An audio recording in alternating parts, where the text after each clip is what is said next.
꾼의 시선으로 경제를 보는 프리미엄 경제 토크쇼 경제전쟁 꾼. 2023년을 맞아 새롭게 진행을 맡게 된 곽수정입니다. 오늘부터 경제전쟁 꾼은 생방송으로 새 단장을 하고 여러분을 찾아뵙게 되었습니다.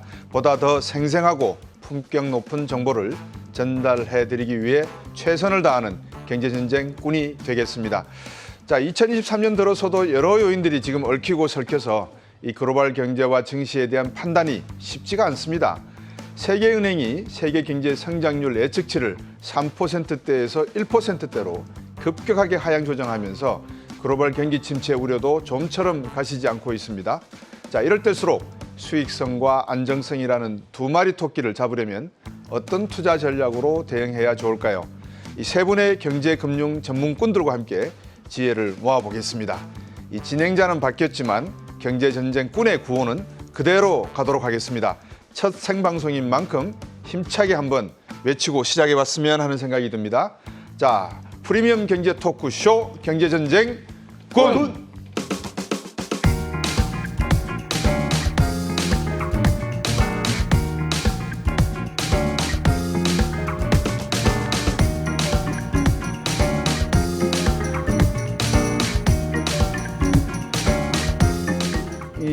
보통 토끼해 같은 경우에 토끼와 얽힌 그 이야기 중에서 맹상군의 일화가 있는데 교토삼굴, 굴을 3개를 판다. 그만큼 이제 포트폴리오를 다양해 간다 이건데 토끼해라서 그런지 시간이 이렇게 잘 흘러가는 가운데 코스피 지수도 껑충 뛰니까 이 장이 지금 강세장인지 아니면은 약세장인지 훈풍이 부는지 반등을 나타내는 시그널로 봐야 되는지 염성환 이사님 어떻게 보십니까?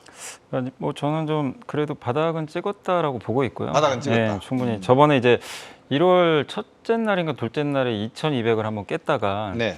그날 제가 기억이 나는 게 그때 중국의 PMI 지표가 되게 잘 나왔었어요. 네. 예상보다. 그게 이제 좀 시발점이 돼서 증시가 올랐고 또 삼성전자의 감산설 네. 이게 있는데 우리나라는 반도체가 정말 중요합니다. 이 삼성전자가 못 오르고선 지수가 올라갈 수가 없거든요. 네. 근데 어찌됐건 수요는 뭐 차치하고라도 삼성이 좀 공급 줄이지 않을까 이런 기대감이 나오니까 반도체 훈풍이 불기 시작했고 네. 또 거기다가 생각보다 중국이 좀 리오프닝을 좀 세게 하는 좀 분위기잖아요. 네. 또 그것뿐만이 아니라 날씨도 도와줍니다. 지금 유럽이 이게 너무 뜨거우니까 이게 이제 호재가 돼버렸죠. 이제 유로화는 강해지고 달러는 약해지고. 근데 사실 이제 우리나라 증시를 이끄는 주체는 사실은 이제 외국인이기 때문에 네. 가장 중요한 건 역시 달러거든요. 네. 달러가 이미 좀 피크아웃 치고 1,200, 이제 1,300원을 깼는데 이제 거기서도 이제 좀 설왕설래했죠. 많은 분들이 뭐 다시 올라간다. 네. 아니다 이제 킹탈론 끝났다. 근데 이제 결론은 킹탈론 좀 끝난 것 같고 네. 지금 1,250원도 깰 정도로 내려왔으니까. 근데 이게 지금 달러 강세 환경이 지금 당분간 좀 이렇게 흐름을 봤을 때는 좀 쉽지 않은 것 같아요. 달러 강세로 가기는. 네. 왜냐면 중국도 좀 기대감이 있고 또 유로화도 그렇고 또 다음 주에 또 BOJ가 열리는데 이제 일본의 통화 정책도 뭐 말로는 바뀌지 않았다고는 하지만 시장에서는 좀 그 지난 10년간 있었던 이제 그 일본의 이제 어떻게 보면 양적 완화죠. 사실 이제 그걸 거의 끝났다고 좀 보고 있거든요. 네. 그래서 달러가 좀 강해지기 좀 어려울 것 같고 또 이번에 소비자 물가도 네. 어쨌든 예상을 좀 하회하거나 뭐 그런 건 아니지만 네. 거기서 나온 거 보면 지금 수치로 봤을 때는 올해 한 상반기에 한 네. 3%대까지 소비자 물가가 떨어질 것 같아요. 네. 그렇게 본다면 미국의 긴축도 3월 정도면 끝나지 않을까 이렇게 좀 보고 있는 것 같아요. 시장의 대체적인 네. 이 컨센서스가. 그래서 강달러가 다시 좀 나오기가 좀 어려운 환경으로 좀 가고 있기 때문에 저는 어느 정도 바닥은 좀 찍었다고 보고 또 한 가지 더 말씀드리고 싶은 거 우리나라가 또 이렇게 강한 이유 중에 하나는 아직도 싸거든요. 이게 비싸진 않아요. 이제 네. 한국은 사실 경기 민감주가 많기 때문에 PER로 이걸 잡으면 되게 좀 안 맞아요. 근데 이제 한국은 PBR로 많이들 보는데 네. 지금 PBR 기준으로 0.9배밖에 안 되거든요, 아직도. 그래서 아직도 1배가 안 되고 저번에 2,200 갔을 때가 한 2,180까지 갔을 때 한 0.85배 정도까지 찍고 왔기 때문에 네. 제가 봤을 때는 여기서 정말 큰 뭐 리스크가 다시 불거지지 않는 이상은 저는 뭐 어느 정도 이제 이런 가격 매력도 아직도 있기 때문에 좀 바닥은 찍었다라고 생각은 하고 있습니다. 우리 염성환 이사께서 짚어주신 게 이제 지표적인 측면에서 하나, 그 다음에 글로벌 생태계적인 측면에서의 환경이 한 4가지 정도 됩니다. 그 중에서 삼성 반도체의 공급 쪽에서 약간 가격 조정에 훈풍이 불고 있다. 네. 유럽 쪽에 기후가 온난화가 되면서 에너지 가격이 안정되고 있다. 그다음에 달러세가 더 이상 강달러를 지탱하기에는 좀 어려울 것 같다. 네. 중국의 리오프닝이 기대치를 준다. 이 말씀을 주셨습니다. 우리 이창현 교수님. 네네. 염수환 이사님 말씀을 듣고 보면 방금 주신 말씀처럼 증시가 어느 정도 변곡점에 와 있는 게 아닌가 이게. 네. 어느 정도 턴어라운드 하는 그런 시점에 와 있다라고 봐도 되겠습니까? 삼성전자나 네. LG 쪽에 지금 외국인들 유입세가 눈에 띄거든요. 네. 그런 것 같습니다. 그러니까 뭐 우리 주식시장은 상대적으로 보면 조금 저조하죠. 네. 근데 이제 연초 이후에는 우리가 이제 시장에서 이렇게 느끼는 체감적으로 저도 뭐 시장에서 이제 제가 1992년도부터 펀드 매니저를 했으니까 네. 30년 이렇게 자산운용 시장에 있었는데 그냥 느끼는 이 몸으로 느껴지는 것들은 무지하게 강한 장이죠 지금. 네. 지금 굉장히 강하다. 무지하게 강하다. 그렇죠. 굉장히 강하다는 느낌이 네. 들고. 근데 이제 그 저희는 사실은 지수 레벨로 보면 뭐 저점에서 그렇게 많이 올라와 있지는 않잖아요. 네. 그런데 다른 나라를 보면 뭐 특히 유럽 같은 경우에 유럽이 뭐 경제가 좋은 상태는 아니잖아요. 네. 우리가 그냥 보더라도 그럼에도 불구하고 유럽이 저점에서 거의 30% 넘게 지수가 상승을 했거든요. 네. 이제 유로스탁스 50 지수를 보면 네. 그다음에 홍콩 H 지수나 뭐 중국 그 A50 같은 지수도 보면 바닥에서 거의 30%씩 올라 있어요. 네. 그러니까 어쩌면은 지난 10월 저점이 아니었나 글로벌리 봤을 때 네. 뭐 그런 느낌이 들고요. 예. 이제 그런 면에서 우리가 상대적으로는 이제 좀 뭐 조금 그 갭을 따라가는 게 아닌가 이런 생각이 들고요. 근데 이제 단기적으로 보면 네. 조금 과열돼 있는 것 같아요. 단기적으로. 단기적으로. 네, 그러니까 우리 시장뿐만 아니라 글로벌 시장에. 네, 그러니까 미국만 조금 뭐 그렇게 급하지 않고 이외에 무슨 이머징 마켓 인덱스나 또는 유럽이나 네. 중국 지수를 보면 네. 거의 뭐 이격이 많이 벌어져 있거든요. 그럼 그래서 말씀을 참고를 하면 우리나라 증시는 미국 쪽을 지금 따라가고 있는 모습이다 네. 이렇게 봐도 되겠습니까? 그래서 단기적으로 보면은 네. 좀 뭐 단기적으로는 좀 조정을 받아야 되겠다, 이격을 좀 좁혀야 되겠다 이런 느낌이 드는데 네. 기본적으로 시장은 굉장히 모멘텀이 강하다 이렇게 볼 수 있을 것 같아요. 네. 김한진 박사님, 12월 인플레이션율이 6.5% 나왔습니다. 14개월 만에 최저치 찍었고요. 네.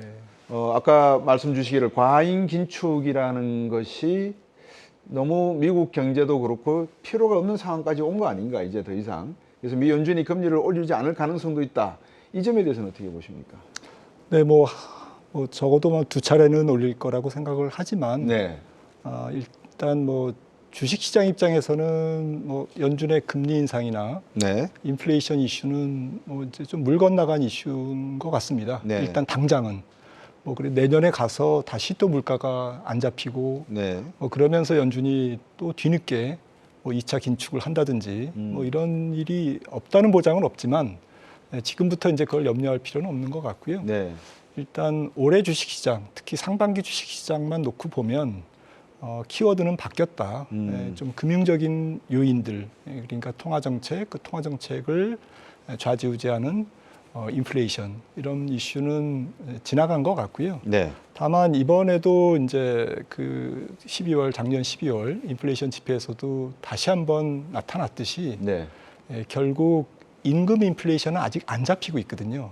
그러니까 연준이 이제까지 425bp, 4.25%포인트나 금리를 팍 올려놨기 때문에 네.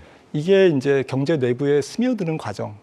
그래서 이게 작동되는 부문도 있고 네. 작동이 안 되는 부문도 있지 않겠습니까? 그래서 이 작동이 안 되는 부문은 임금이죠. 네. 임금은 이제 기대 인플레이션이 있기 때문에 물가 상승에 대한 보상을 원하는 거지 않습니까? 네. 그런데 때마침 미국 같은 경우에는 고용시장의 공급이 350만 명 정도가 비어 있는 상태잖아요. 코로나 이전에 비해서. 네. 그런 상태이기 때문에 이 임금 인플레이션은 앞으로 이제 잡혀 나가는 과정이다. 하지만 그럼에도 불구하고 근원 물가가 내려가는 것은 거의 확실하기 때문에 네. 다만 이제 속도가 느릴 뿐이지. 그래서 좀 증시, 자산 시장을 지배하는 이슈로서는 네. 조금 위력이 떨어질 거다. 대신에 사실은 이제부터 걱정해야 될 것은 사실은 기업 실적과 네. 기업 실적을 움직이는 매크로 환경, 경기지 않겠습니까? 어떻게 봅니까? 기업 실적이나 매크로 환경에 대해서는. 네, 그래서 뭐 앵커님께서 이제 모두에도 박사님께서 그 세계 경제 전망이 3.0에서 1.7%로 네. 세계은행이 이제 하향 조정했다. 라고 지금 말씀하셨는데 사실은 시계를 조금 돌려서 뭐 작년 연초로 보면 세계 경제 성장률이 4%대 중반이었어요. 네. 올해 경제 성장률이 이게 계속 내려온 겁니다. 그러면 이 성장률 조정은 하향 조정은 끝났을까 과연? 아직도 낙관적으로에 우리가 빠져 있는 것은 아닐까? 오늘도 뭐 하는 총재께서 네. 1.7%, 뭐 1.6% 성장률 도달이 좀 어려울 수 있다. 네. 불과 얼마 전에 전망한 올해 경제 전망을 조금 자신이 없는 그런 톤으로 또 말씀하셨거든요. 그래서 아직까지도 경기에 대한 조금 그 조정은 하향 조정은 끝나지 않았고 결국 작년에 모든 중앙은행들이 긴축을 했는데 그 긴축에 대한 결과물, 네. 그 결과물의 또 일부인 뭐 중요한 부분이라고 할 수 있는 기업 실적. 우리가 보는 기업 실적은 과연 지금 보는 기업 실적이 맞는가? 너무 낙관적이진 않는가?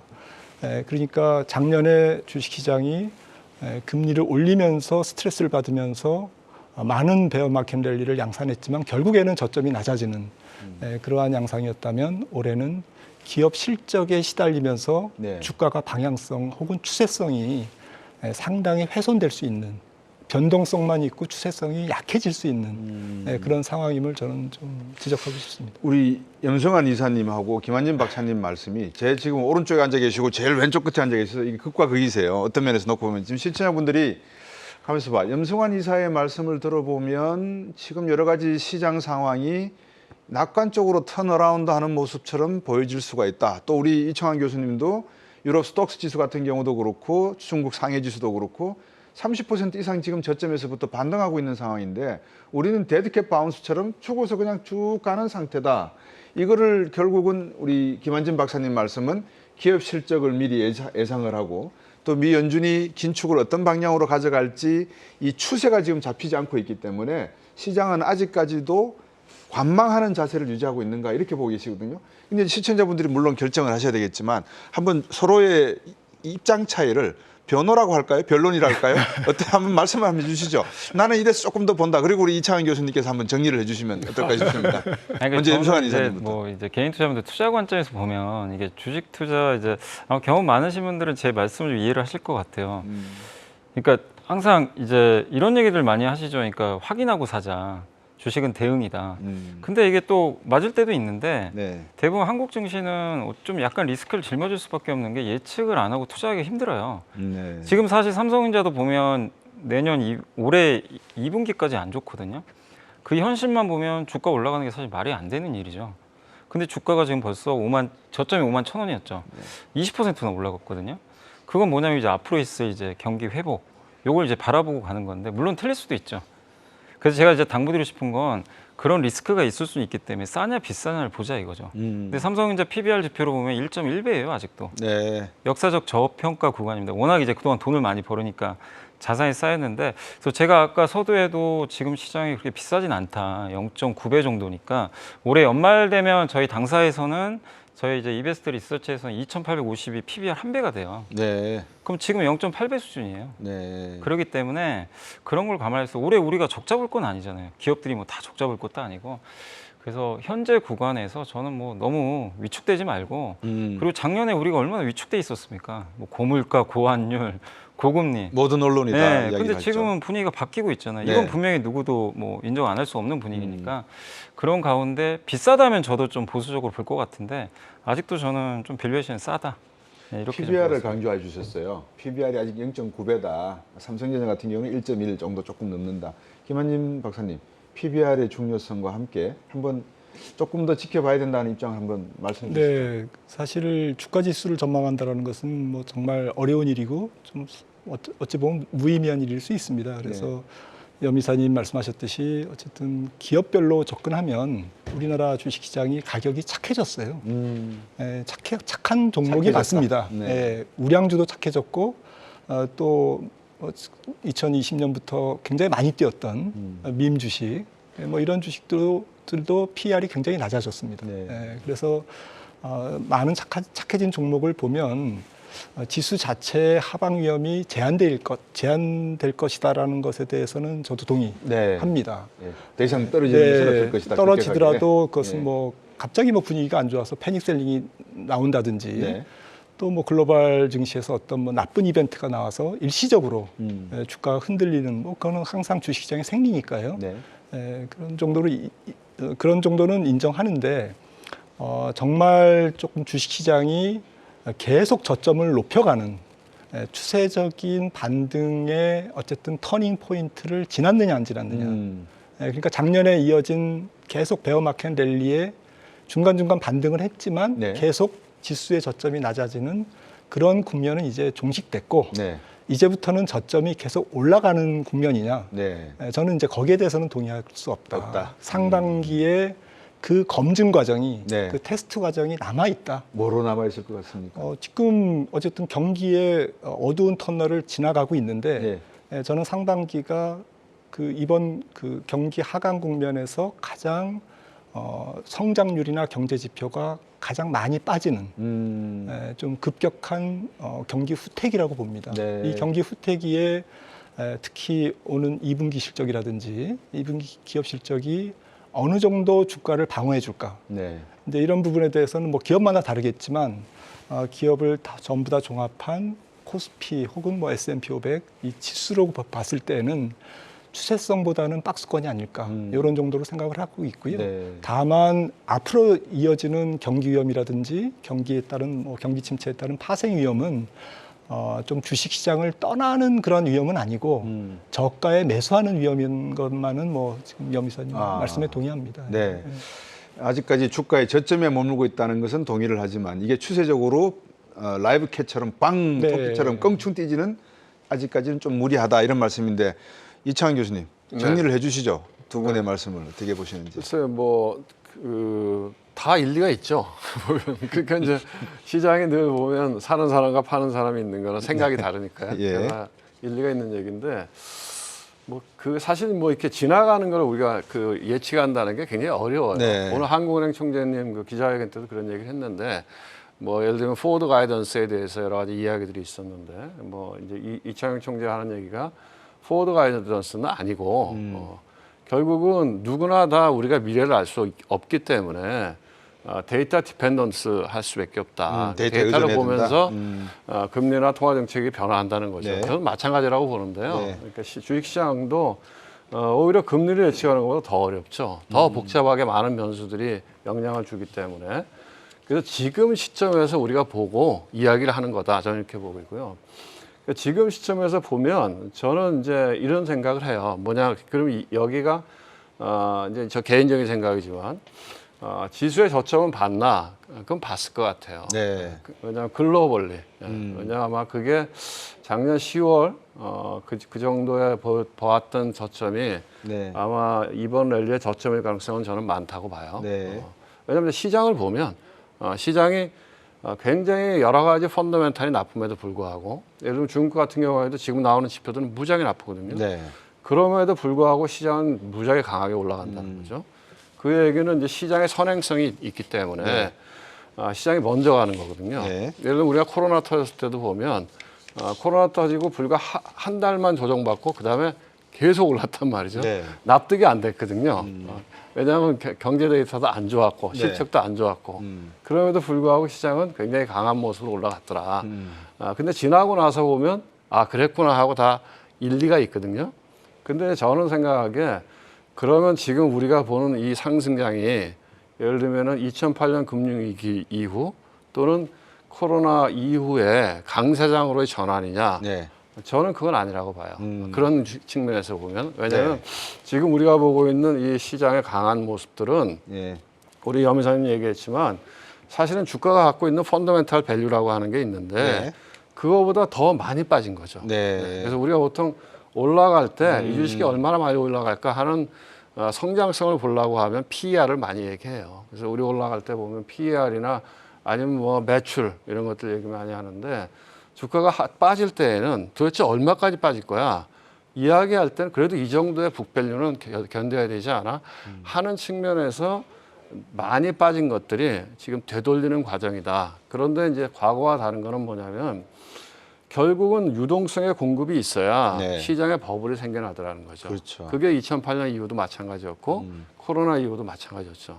그때는 경제도 어렵고 네. 다 상황이 어렵기 때문에 돈을 푸는 상황이었잖아요. 근데 지금은 돈을 푸는 게 아니잖아요. 금리를 올리고 유동성을 줄이고 있잖아요. 다만 시장이 생각하는 거는 그 통화 긴축의 강도가 이제 거의 한 8분 응선을 넘어갔으니까 그럼 우리가 조금 숨을 쉬어도 되는 거 아니야? 해서 올라오는 과정이라고 저는 보고요. 네. 김한진 박사님 얘기한 대로 그렇지만 우리가 볼 때 매크로는 하강하고 있는 건 사실이거든요. 네. 그리고 연준의 정책이 피벗하느냐 그렇지 않을 거거든요. 왜냐하면 우리가 수없이 얘기했지만 70년대 얘기, 아서 번스 얘기, 폴 볼커 얘기 수없이 많이 했잖아요. 결국은 파월이 아서 번스의 그 행적을 따라가지는 않을 거기 때문에 확연한 모습이 보일 때까지는 스테이할 거라는 거죠. 그러면은 당분간은 아마 시장이 올 상반기 내에는 아마 괜찮은 거 아니야 해서 올라갔다가 뭐 기업 말씀하신 대로 당장 다음 주부터라도 미국의 기업 실적이 나오는데 실적이 안 좋게 나온다 그러면 네. 아 아닌가 보네 하고 다시 빠지고 하는 다시 내려가는. 그 과정이 아마 상반기에 있지 않을까 이렇게 보입니다.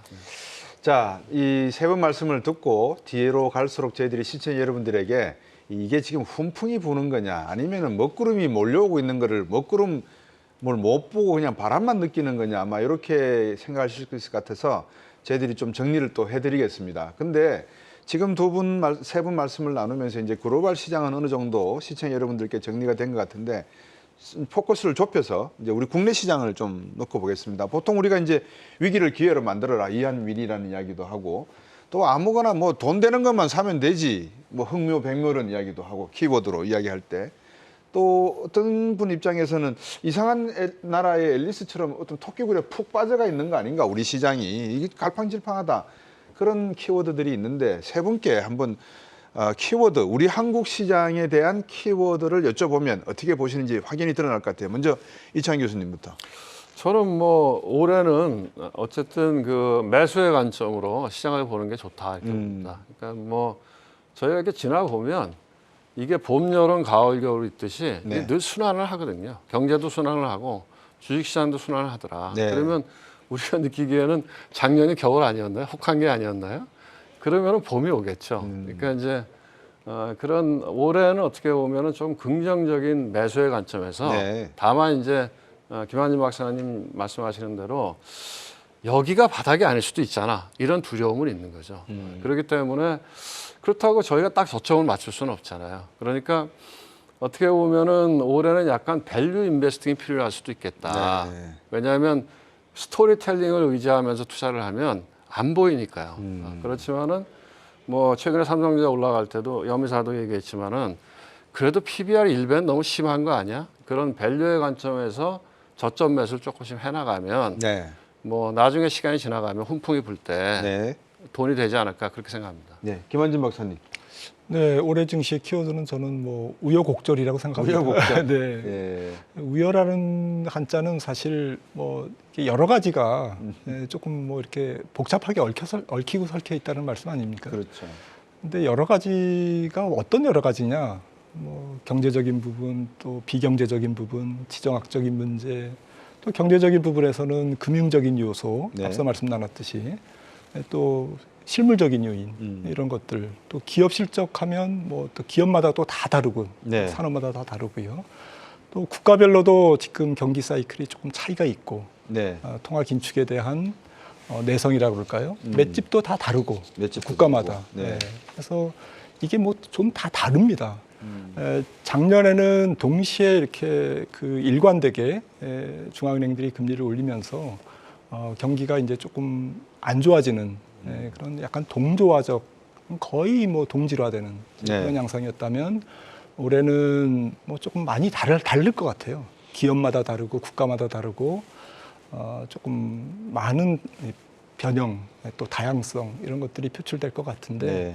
그 우여곡절이라는 말은 결국에는 뭐 우여곡절 끝에 결론에 꼴이 냈다든지 약간 해피엔딩에 좀 뉘앙스가 있지 않습니까? 아, 그렇습니다. 네, 올해 연초에 뭐 코스피가 2250, S&P가 한 3850에서 시작된 걸로 기억을 하는데 네. 적어도 연말에는 이 지수보다는 좀 올라갈 가능성이 높다. 결국엔 연초 대비 연말은 좀 해피엔딩으로 끝나지 않을까. 하지만 그 과정은 그 여정은 결코 2020년 3, 4월부터 올라간 V자형 그런 모양은 아니고 네. 많은 출렁거림, 많은 우여곡절이 우여곡절이 조금 있겠다. 있지 않을까라고 생각을 합니다. 우리 연성환 이사님 어떻게 보세요? 키워드를. 저는 이제 그 말씀을 좀 이제 보이지 않는 것보다 보이는 걸 하자. 네. 뭐냐면 무형제보다는 유형제에 투자하자. 약간 이제 그런 얘기인데 사실 이제 저는 모르겠습니다. 올해 뭐 저도 좀 동의하는 게 유동성이 이제 메말랐기 때문에 뭐 옛날처럼 V자 막 이렇게 가긴 좀 쉽지는 않죠, 당연히. 그래서 아마 기억하시겠지만 2011년도인가요? 그때 이제 차화정 장세가 끝나고 이제 한 10년 박스피가 왔거든요. 네. 근데 이제 아시겠지만 그때 수많은 부자들이 탄생을 했어요. 뭐냐면 지수에 베팅한 게 아니라 종목 선정. 그때 뭐 화장품주들이 한 10배 갔고 그렇죠. 제가 기억에 한샘이 한 10배 갔었나 아마 그랬던 것 같아요. 그때 이제 또 부동산 부양책도 있고. 그러니까 결국 해드리고 싶은 말씀은 앞으로 우리나라 좀 그런 장이 올 것 같은데 네. 그럼 어디에 우리가 주안점을 두고 포커스를 맞출까? 저는 너무 지수보다는 앞으로 어디가 좀 지갑이 열릴까? 요걸 좀 보셨으면 좋겠는데 아까 왜 보이지 않는 것보다 보이는 거 하냐고 말씀드렸냐면 무형제는 이제 우리 흔히 말씀드리는 그 이제 미국의 빅테크죠. 빅테크나 아니면 우리 한국에도 네이버 카카오 같은 네. 기업들이 있겠죠. 예. 근데 이쪽은 아시겠지만 그동안 지난 한 10년 동안 뭐 한국은 좀 논외로 하더라도 이 저금리 유동성에 의해서 엄청난 이 상승이 나왔거든요. 약간 네. 좀 저는 버블도 있었다고 보는데 네. 이 과잉 유동성이 사실상 이제 끝나버렸어요. 예. 21년 저도 이제 자료를 찾아보니까 21년도에 M2 증가율이 26.9%까지 올랐더라고요. 네. 근데 작년 11월에 0%가 됐어요. 이제 올해는 마이너스가 될 겁니다, 아마. 근데 이런 상황에서 그냥 꿈만 갖고 있는 이런 기업들이 계속 이게 펌프질해서 올라갈 거냐? 네. 그건 쉽지 않다. 그래서 저는 이제 꿈보다 현실을 보자. 이제 좀 다큐멘터리가 시작된 거 아니냐. 예. 그래서 거기 관련된 기업들. 그러니까 뭐 예를 들면 요즘에 가장 강한 섹터 중에 하나가 미국에 리쇼어링 한다고 하니까 네. 거기 뭐 설비 투자하는 기업들, 뭐 세제 혜택 받을 거다. 뭐 사실 그런 것도 약간 현실성이 있는 거죠. 그리고 이제 중국 소비주가 강한 것도 이것도 사실 우리가 꿈꾸는 건 아니잖아요. 네. 분명히 몇 달 후에 현실화 될 거고. 그러니까 약간 이제 너무 그냥 우리가 이제 공상과학 소설 쓰는 것보다는 현실에 기반한 그런 이제 기업들이 조금 더 이제 좀 좋아지지 않을까. 그래서 저는 오히려 좀 한국 증시에 좀 투자하신 분들이 너무 이제 그동안 미국에 눌려 있었잖아요. 네. 근데 좀 올해는 자신감을 좀 가지셨으면 좋겠어요. 네. 한국이 좀 유리하지 않을까 이렇게 보고 있습니다. 우여곡절이 지나고 나면 해피엔딩이 될 것인데 이왕이면 해피엔딩에 대박이 날려 그러면 현실적이고 유동성이 뒷받침되지 않는다 하더라도 가치가 우선 실적이 뒷받침될 수 있는 주식을 한번 보시면 어떻겠나라는 말씀입니다. 자, 근데 저희들이 이제 보통 뭐 아까 카카오 말씀도 주셨고 네이버 말씀도 주셨는데 한국 증시에서 되게 우량주들이 주도를 해서 끌고 가지 않습니까? 그럼 우리가 이제 먹구름, 뭐 훈풍 이런 이야기 할 때 삼성전자, LG, 현대기아차, 배터리주 앞으로 이런 소위 말하면 가치를 말하는 주식들이 훈풍을 받을 것인가, 먹구름을 받을 것인가, 이게 먹구름의 형태로 갈 것인가, 그러니까 실적이 좋아질 것인가, 나빠질 것인가, 이 문제로 귀착이 되는 것 같아요. 제가 보기에. 김한진 박사님 어떻습니까? 지금 아까 우여곡절이라고 말씀 주셨는데 이 우여곡절이라고 하는 거는 제 바람이 부는데 이게 먹구름이 뒤에 숨어 있는 바람인지 아니면 봄이 오고 있다는 훈풍인지 그거를 어떻게 판단할 수 있는 방법이 있을까요? 어떻게 보십니까? 좀 뭐 몇 가지를 생각해 보면 네. 뭐 주식 투자자 입장에서는 경기의 어쨌든 뭐 침체 정도 그리고 정말 주식의 기회 비용, 주식 투자를 하는 데는 뭐 기회 비용이 드는 거지 않습니까? 네. 안전한 자산을 포기하는 대가로 얻는 기대 수익이 있는데 이게 이 두 가지를 같이 다 설명할 수 있는 좋은 시장 지표가 사실 시장 금리입니다. 그래서 시장 금리는 아시다시피 뭐 많은 사람들이 어쨌든 모여서 치고받고 이렇게 해서 형성된 시장 가격이지 않습니까? 네. 그래서 예를 들어서 뭐 우리나라 국고채 뭐 3년물, 10년물 뭐 다 붙어 있습니다만은 미국 국채 10년물이랑 네. 한 3.4%, 5% 언저리에 있는 이 금리가 이제 뭐 저는 경기 침체를 반영해서 3%에 근접하거나 뭐 심지어는 3%를 깰 것 같아요. 네. 그래서 3%에 근접하거나 3%를 하향 돌파하면 어쨌든 뭐 사람들의 생각은 배당 수익률도 3% 넘는 기업들이 뭐 국내 주식 중에 수두룩한데 이제는 뭐 채권 시장에 매달리거나 안전자산에 뭐 조금 몰입하기보다는 이제 좀 빠져나와서 네. 위험자산 시장, 주식 시장으로 이제 되돌아갈 때가 아닌가라는 사람들이 늘어날 것 같아요. 소위 머니 무브가 일어날 수 있다라는 거죠. 네. 그래서 매크로 환경은 이제 그 전략적으로 좀 국채 장기 물금리를 이제 기준으로 그걸 지렛대 저기 전략 삼아서 네. 기준 삼아서 조금 활용하시면 어떨까 싶고요. 네. 질문 주셨던 부분은 사실 경기 침체기를 지나가면서 그걸 기회로 삼는 기업들이 있을 거고요. 네. 그 경기 침체의 그 폭풍에 휩쓸려서 매출액도 줄고 뭐 이윤율도 네. 마진율도 하락하는 기업들도 있지 않겠습니까? 이제 이런 기업들이 굉장히 차별화를 많이 보일 것 같아요. 앞으로 1년은. 네. 그래서 내년도까지도 사실은 경기 침체가 좀 지속되거나 아니면 좀 우리가 기대하는 시원스러운 경기의 반등은 더 지연될 가능성이 저는 높다고 봅니다. 왜냐하면 앞서 말씀 나눴듯이 이 근원 인플레이션이 너무 잘 안 잡히기 때문에. 그렇죠. 5.7 나와요. 네, 근원 인플레이션이 뭐 한 3% 언더로 나오는 데까지는 결국 근원 인플레이션이 꺾인다는 얘기는 미국을 비롯한 선진국의 수요가 그렇게 큰 폭의 성장을 안 한다는 얘기잖아요. 네. 고용 시장이 안 좋다는 얘기니까요. 그런 측면에서 앞으로도 한 1년은 경기 측면에서는 그렇게 시원스러운 우리가 기대하는 그러한 장면은 조금 나올 듯 하다가 안 나오고 네. 이렇게 지연될 가능성이 있다라는 것. 하지만 그런 상황에서도 치고 나가는 기업들은 분명히 있을 것이다. 훈풍을 맞는 혹은 그 시장의 어쨌든 이런 어려운 상황을 극복하는 기업들은 왜 없겠습니까? 네. 그런 기업들을 투자해야죠. 간단하게 여쭤봐서 네. 미 연준이 금리를 맥스로 올린다면 어디까지 갈 거다라고 보고 계시는 겁니까? 저는 5.0 정도면 5.0. 뭐 충분하다고 봅니다. 예, 염성환 이사님, 5.0을 보시는 지금 시각으로 해석을 하셨거든요. 네. 그러니까 우여곡절 그 말씀도 비슷한 내용인 것 같아요. 염성환 이사님 보시기에 어떻게 보십니까, 이 점에 대해서? 저는 이제 뭐 지금 그 우리나라 이제 증시를 좀 봤을 때 네, 좀 이제 불안 요인이 사실 없는 건 아니거든요. 한국도 이제 보면 약간 좀 나눠서 말씀드리면 일단 그래도 상반기에 그렇게 큰 뭔가가 있을 것 같지는 않고요. 근데 이제 다만 다음 주에 이제 둔촌주공 일반 분양 계약이 이제 끝나거든요. 네, 그러니까 아직 사실 PF 리스크가 완전히 끝난 건 사실 아니에요. 근데 1월하고 2월에 이게 좀 많이 몰려 있어요. 네. 사실 이게 PF 대출 만기가. 그래서 이제 정부 측에서도 이제 미리 이제 어떻게 보면 선제적으로 대응을 했죠. 네, 했는데 그럼에도 불구하고 미분양이 급격히 늘어난다. 네. 이러면 이게 또 우리나라 증시에 상당한 또 부담이 될 수밖에 없거든요. 그래서 저는 1, 2월 달에는 계속해서 좀 이 PF 리스크 요게 좀 우리가 정부 측이 원하는 대로 좀 잘 풀리는지 이걸 좀 볼 필요가 있는 것 같고 그 다음에 이제 2분기까지는 이제 2분기에는 아마 이제 그런 일들이 나오겠죠. 중국이 이제 진짜로 리오프닝을 하겠죠. 확진자도 줄고 네. 그다음 그때 또 전인대가 또 열리니까 그래서 소비 쿠폰도 쏘고 할 텐데 관건은 2분기 이제 넘어가겠죠. 그러면서 이제 확인하면서 근데 3분기가 문제가 뭐냐면 그때부터 또 좀 진검승부인 게 진짜 반도체 지고 준 거 맞냐? 네. 이제 이런 얘기들이 계속 나올 거예요. 2분기 말 정도 되면. 네. 왜냐하면 3분기에 반도체 재고 줄 거라고 생각하고 지금 미리 올라가고 있거든요. 근데 그게 예상만 우리 기대치에 못 미친다면 주가 한번 또 부러질 수도 있어요. 잘못하면. 그리고 한 가지 더 걱정되는 게 이제 어쨌든 지금 중국 정책은 돈 푸는 거거든요. 풀어서 지금 부양을 하려고 하는데 네. 이게 물가를 또 자극시킬 수도 있잖아요. 그렇죠. 예, 하반기에. 근데 거기서 그때도 전쟁이 안 끝나 있다. 전쟁은 안 끝난 상태에서 중국이 계속해서 이렇게 인플레를 유발을 한다면 하반기에는 이게 지금 물가 상승률만 봐도요.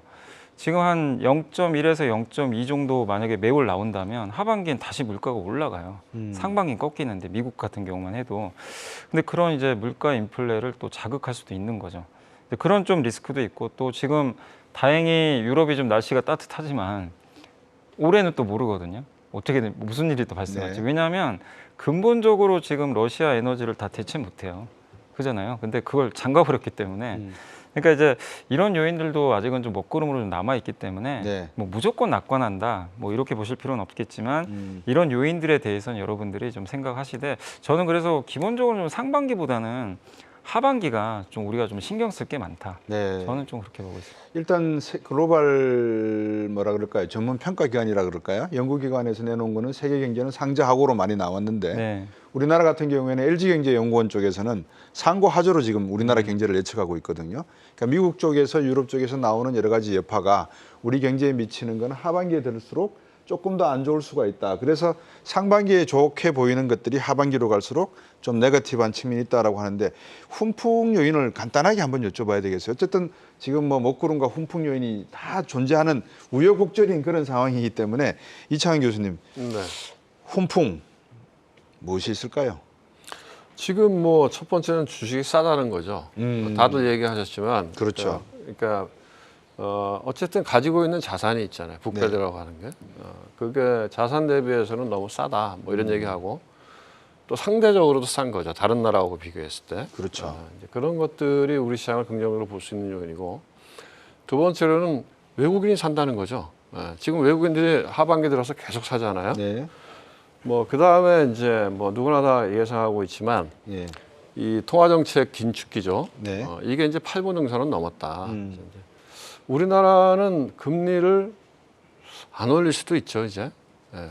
제가 오늘 느낌은 네. 오늘 금통위 그 이창용 총재 이렇게 기자회견하는 거 보면서 느끼는 느낌은 만약에 상황이 나쁘면 금리를 다음에 안 올릴 수도 있겠네 이런 생각이 들더라고요. 예. 그러니까 만약에 미국이 그 금리 인상 사이클을 마무리하면 네. 그 다음에 다른 나라는 금리를 인하하는 나라가 나올 거예요.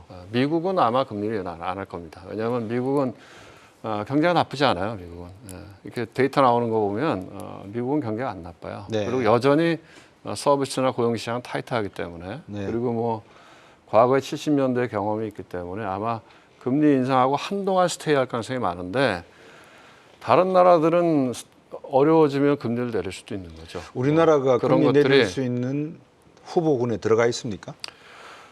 근데 이제 우리나라는 조금 다르다고 봐요. 이제 예를 들면 중국하고도 다르다고 보는데, 왜냐하면 예를 들면 중국 같은 나라는 완전히 자본시장이 오픈되어 있지 않잖아요. 네. 저희는 자본시장이 다 열려 있잖아요. 그리고 우리가 다 이야기하지만 우리는 스몰 오픈 이카노미로서 이 수출입이 엄청 많은 나라잖아요. 그렇죠. 그런 상태이기 때문에 뭐 이창용 그 한국은행 총재도 얘기했지만. 네. 한국은행이 금융통화위원회가 정부로부터는 독립적이지만 네. 미국의 페드로부터는 독립적일 수 없다. 그렇기 때문에 아마 우리나라는 뭐 미국이 스테이하는 동안 우리가 먼저 금리를 내리기는 막판엔 그럴 수도 있겠죠. 네. 왜냐하면 이제 이번에 금리 인상 사이클에서도 우리가 먼저 시작했으니까요. 미국보다. 그렇죠. 그렇긴 하지만 뭐 제가 보기에 큰 나라들은 그렇게 움직일 수 있는 여지도 있다. 네. 그런 것들이 훈풍이라고 볼 수 있는데 어쨌든 지금은 네. 과거하고 다른 게 과거는 통화정책 저는 생각하기에 경제 펀더멘털보다 주가에 훨씬 더 중요한 거는 통화정책이에요. 유동성이고 이게 먼저 시작하고 주가가 움직이고 네. 그다음에 경제나 기업 실적이 따라오는 거거든요. 네. 근데 지금은 어쨌든 이 통화긴축 돈 쪼는 거를 이제 8분 능선을 넘었다는 거지 네. 돈을 풀겠다는 얘기는 아니기 때문에 계속 센티먼트로 따라가는 건 아니다. 그러니까 보셔서 지금처럼 약간 단기적으로 과열되어 있을 때 따라가는 거는 물릴 가능성이 많죠. 네. 좀 쉬었다가 그다음에 밸류에이션이 싸지면 다시 들어가고 그런 게 맞지 않을까 이렇게 봅니다. 이 주가를 결정하는 요인 중에 가장 중요한 요인이 우리 이창훈 교수님께서 이 통화 정책, 즉 그 금리 정책이 어떻게 가느냐에 달려 있다라는 말씀을 강조해 주셨습니다.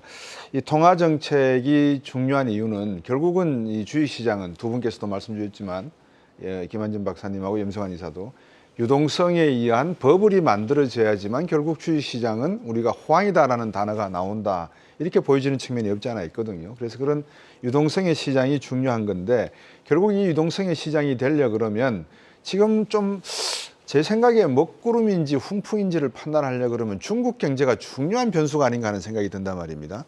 이 중국 경제에 대해서 한번 김한진 박사님부터 앞으로 중국 경제가 나아질 것인지 아니면 중국 경제가 이 리오픈 이후로 인해서 자기들은 30% 뛰었지만 자칫 잘못하면 세계 경제의 악재가 될지 어떻게 보시는지 한번 말씀을 주시겠습니까?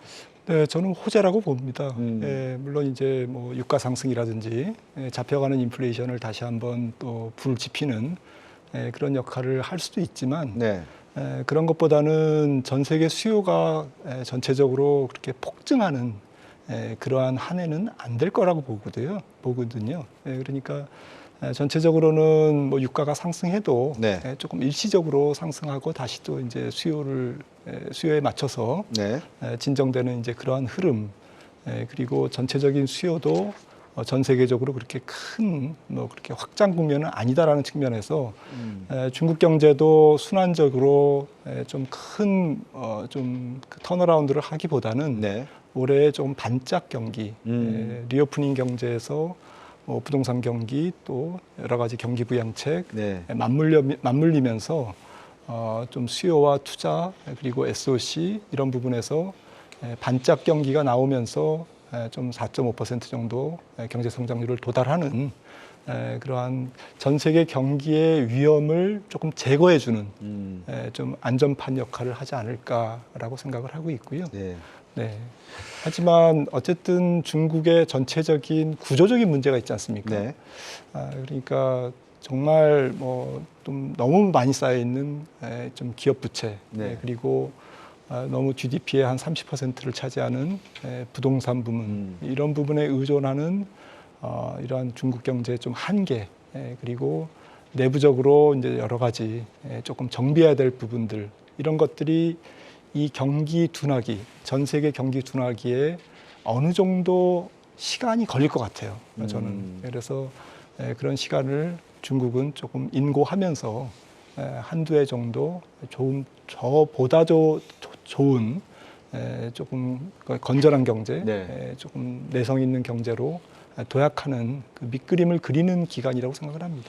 우리나라 경제가 우여곡절이라면 중국 경제는 오리무중 같아요. 저 입장에서 보면은. 아니면 진퇴양난 정도 되든지. 어떻습니까? 많은 시청자분들이 지금 이제 더 궁금해할 거는 국내 산업에서 아까 차화정 말씀도 주셨고 민 말씀도 주셨는데 결국 주도주가 뭐야? 주도 산업이 뭐야? 이거 같거든요. 어디다 투자해야 돼? 나는 투자는 해야 되겠어. 예를 들어서 현금 중요한 거 아는데 지금 세 번 말씀을 듣고 보니까 바닥에 와 있는 거는 분명한 것 같아요. 이게 진바닥인지 아니면 가짜 바닥인지는 모르겠지만 제가 듣는 말씀으로는 이게 진바닥에 가까운 바닥인 것 같아요. 그러면 앞으로 이게 상승 국면이 접어들 때 과연 삼성전자가 끌어갈 것이냐, 배터리가 끌고 갈 것이냐, 어느 산업의 어느 섹터가 끌고 갈 것인가에 대한 말씀이 좀 듣고 싶어 하실 것 같거든요. 한번 이창훈 교수님부터 해서 그다음에 연수환 이사님 이렇게 말씀 주시죠. 네. 뭐 그런 부분은 사실은 뭐 저보다는 염 이사님 훨씬 전문성이 높을 것 같고요. 저는 뭐 이제 뭐 CIO 이런 측면에서 탑다운으로 오랫동안 네. 봐왔던 사람이니까. 그러니까 이제 약간 뭐 매크로적인 관점에서 이야기할 수밖에 없는데요.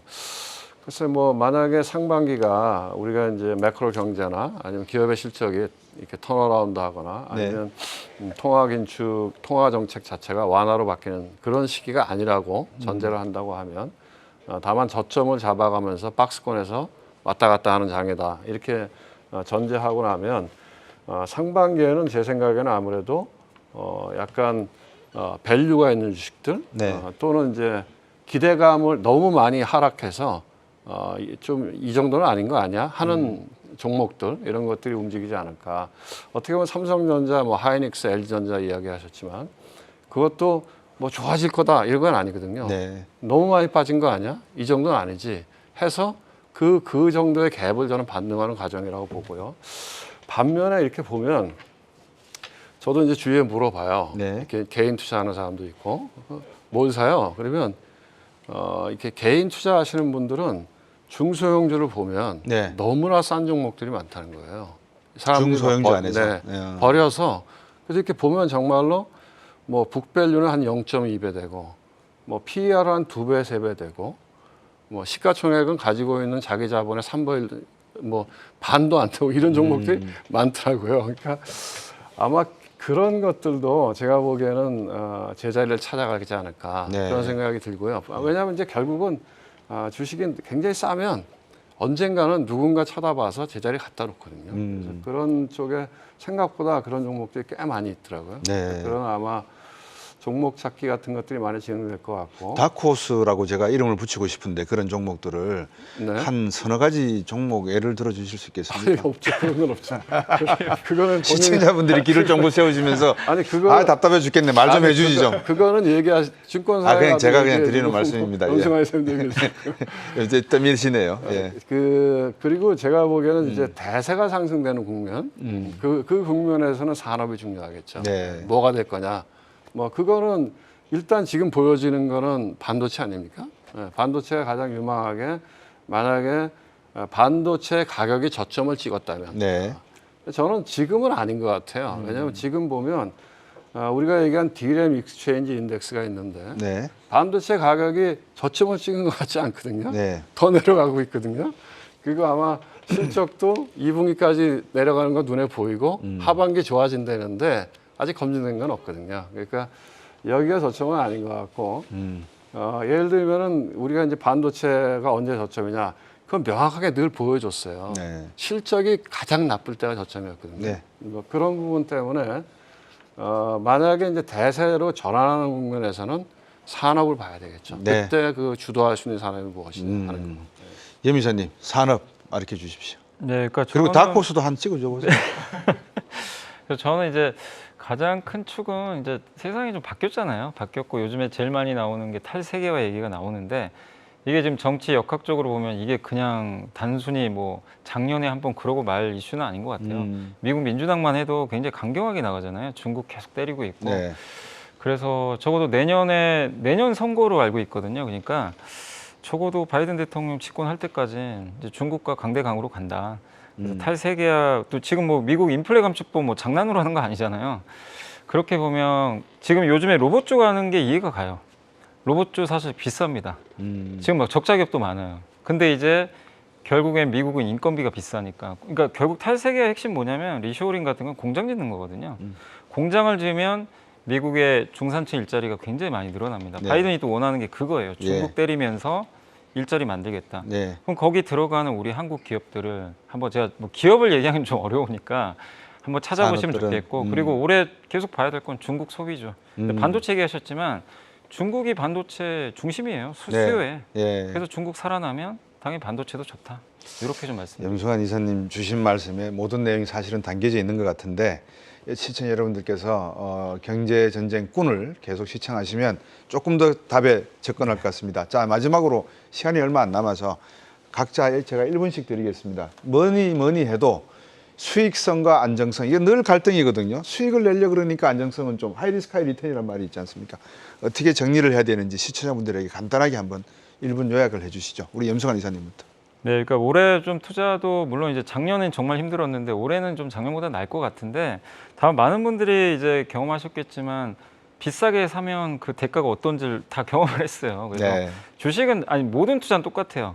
싸게 사서 비싸게 팔아야 됩니다. 그게 투자죠. 아무리 좋아도 그렇죠. 비싸게 사면 의미 없으니까 예. 밸류에이션 좀 그 볼 수 있는 방법은 꼭 한번 마스터를 좀 하셨으면 좋겠고 제가 자꾸 PBR 강조하는 게 우리 한국은 경기 민감주가 많기 때문에 PBR 정도 알아두시면 좋아요. 네. 그래서 PBR 저점에 이게 항상 도달했을 때 사서 크게 실수한 경우는 없거든요. 그래서 올해도 여러분들이 좀 그런 부분 염두에 두시고 아무리 뭐 방송이든 어디서든 누가 나와서 정말 다 쪽집게처럼 맞춘 사람이 나와서 이거 좋다고 얘기해도 밸류를 보고 꼭 투자를 하셨으면 밸류를 그래서 봐라. 좀 꼭 쌀 때 사자. 네. 그걸 말씀드리고 싶습니다. 이창훈 교수님.